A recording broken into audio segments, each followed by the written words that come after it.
Hey guys, happy Thursday, Hoerner Happy Hour. Today it is early, mid-morning. Just got out of class, went and lifted, showered, and here I am. So hi.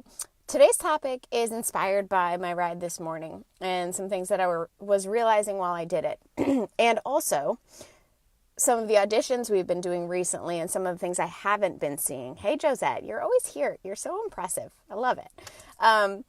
So today I want to talk about how to use what your mama gave you, aka how to use your body to improve your ride.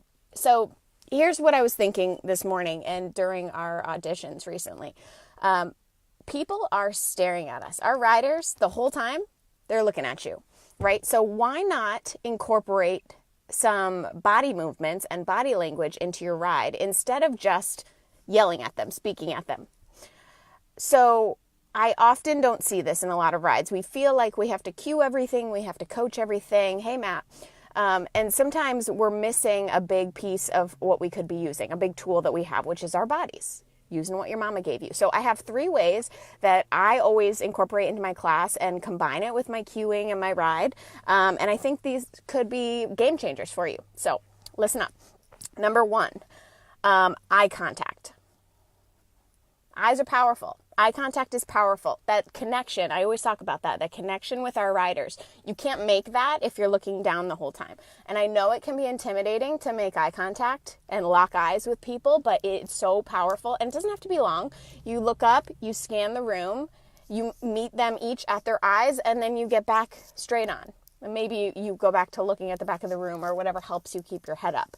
But it is important to occasionally make eye contact. Now, a key here that I'm sure a lot of you do, you have to have the lights on when you do this. So I know a lot of people like to ride in the dark. I know a lot of our riders like to ride in the dark. There's something powerful about that darkness, but there's also something powerful about not keeping them in that darkness the whole time. You have to be able to connect with them. You have to be able to see them to do that. So make sure if you have, I know a lot of you have like Christmas lights behind you or something that keeps you lit up, but every once in a while, turn the lights up a little bit and see them and let them know that you see them with your eyes. So it's a powerful thing. Use your eyes.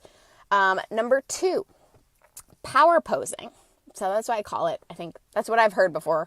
I think it's kind of a cool name for it. So a lot of you, again, going back to my newer riders, you're not totally comfortable getting off the bike yet.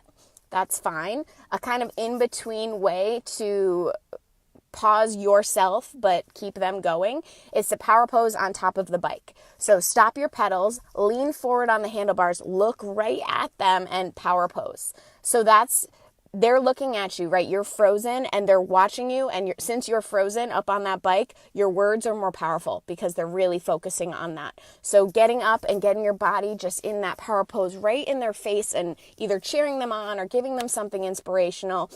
It's really cool when it works. So give it a shot. It's a little bit uncomfortable the first time you do it. I get it. It's the same thing as when you get off the bike and you're trying to get used to that. Just give it a couple times and see how it feels. Very cool, very powerful. And number 3, using your hands, right? We have these beautiful hands. Granted, we want them to be on the handlebars most of the time, but when you're doing, for example, jumps, you can use your hand to help them lift up and lower. Or if you're having them speed up, come on guys, right? Or stop or slow it down. You can use your hand in so many ways, and as you start to do it, especially if you're Italian descent like I am, you're going to naturally want to do this anyways, so it works out well. But can you tell I talk with my hands so much? But being able to use your hands is another way of helping them through it, because sometimes not only do our words just kind of overtake the room, but they can't always hear exactly what you're saying or process it. Maybe they hear it, they don't process it. So if you can combine what you're saying and the cues you're saying with a hand motion that they can understand, gold. Especially so I like to use it when I get them set up. So for example, with jumps, I'll count them into the first couple, but then I'll use my hands. So I'm not counting, but they still can be with me by watching me. Does that make sense? Hopefully.